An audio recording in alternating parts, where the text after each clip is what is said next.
The Florida East Coast Railroad, or FEC, is double-tracking its main line from West Palm Beach to Cocoa, Florida, to support the Brightline extension to Orlando and beyond. 3 miles north of Cocoa, double-tracking is already in place for 13 miles north to Titusville. The FEC is filling in that 3-mile gap with the Frontenac Improvement Project. In addition to this, the double track will continue around the Cocoa Yard, creating a triple track main where Cocoa Yard activity will no longer affect traffic on the main.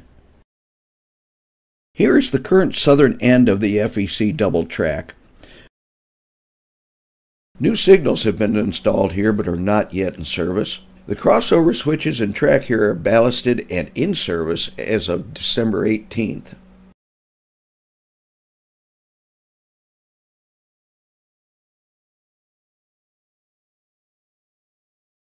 This section of new track has been completed to support a metal recycler just south of Canaveral Groves Boulevard.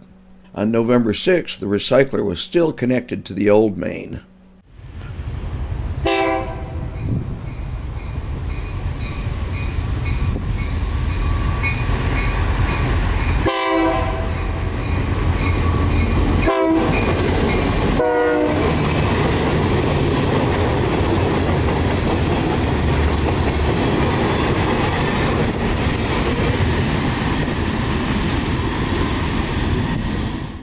By December 18th, the old siding had been rebuilt with a switch off the new main.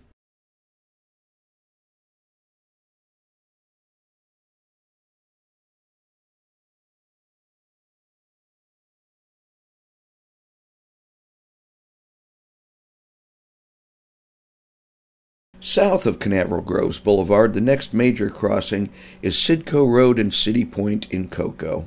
Looking north, ballasting is in progress. The road crossing is complete, but looking south, a siding will have to be relocated for work to continue.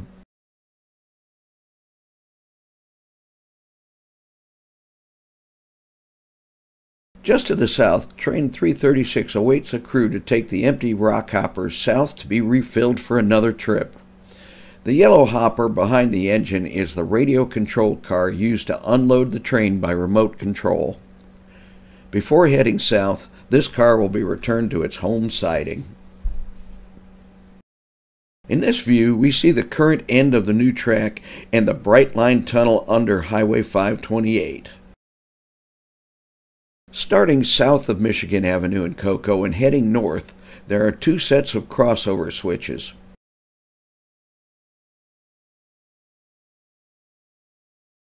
This left-hand switch is the first Brightline breakout.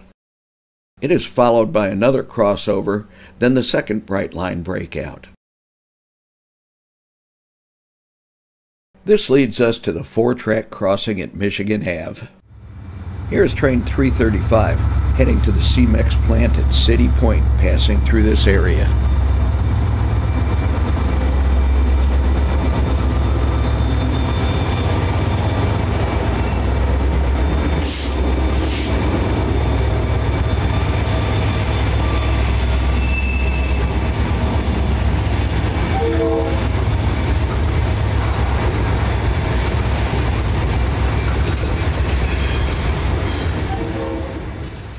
Looking south from here, 2 tracks will cross Dixon Boulevard. About a mile to the south of here, the triple track will begin. The first view of the Cocoa triple track is from the Virtual Railfan YouTube channel camera at Panther Airboats, several blocks south of Highway 520 in Cocoa. Our next view is looking south from Highway 520. It will be a major traffic disruption when it is closed for the upgrade. Rosa Jones Boulevard will be the next to close. The materials for the crossing at Rosa Jones Boulevard have been staged here for the closure. Several years ago, the Cocoa Yard was routinely empty with very little use. Over the last couple of years, it has become a hub of transloading. In this view of the yard, aggregate, large rocks, and an unknown substance from the covered hoppers are being transferred from rail to truck.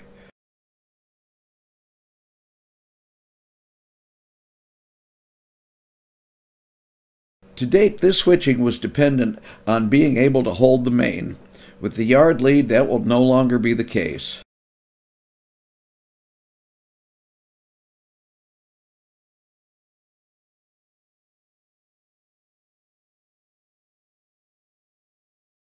To save time, this car is being cut loose on its own to make its way to the other loaded gondolas. This is sometimes referred to as kicking the car.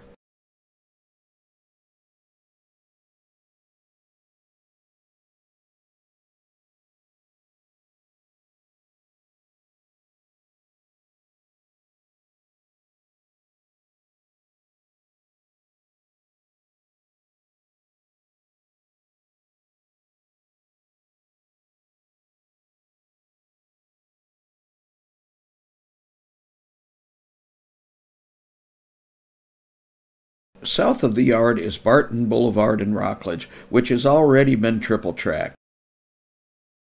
Looking north towards the yard, it becomes obvious this alignment will change.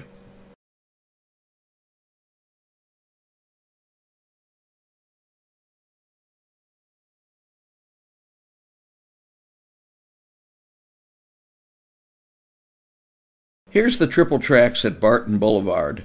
The next crossing is double track, so the yard lead will start right up here.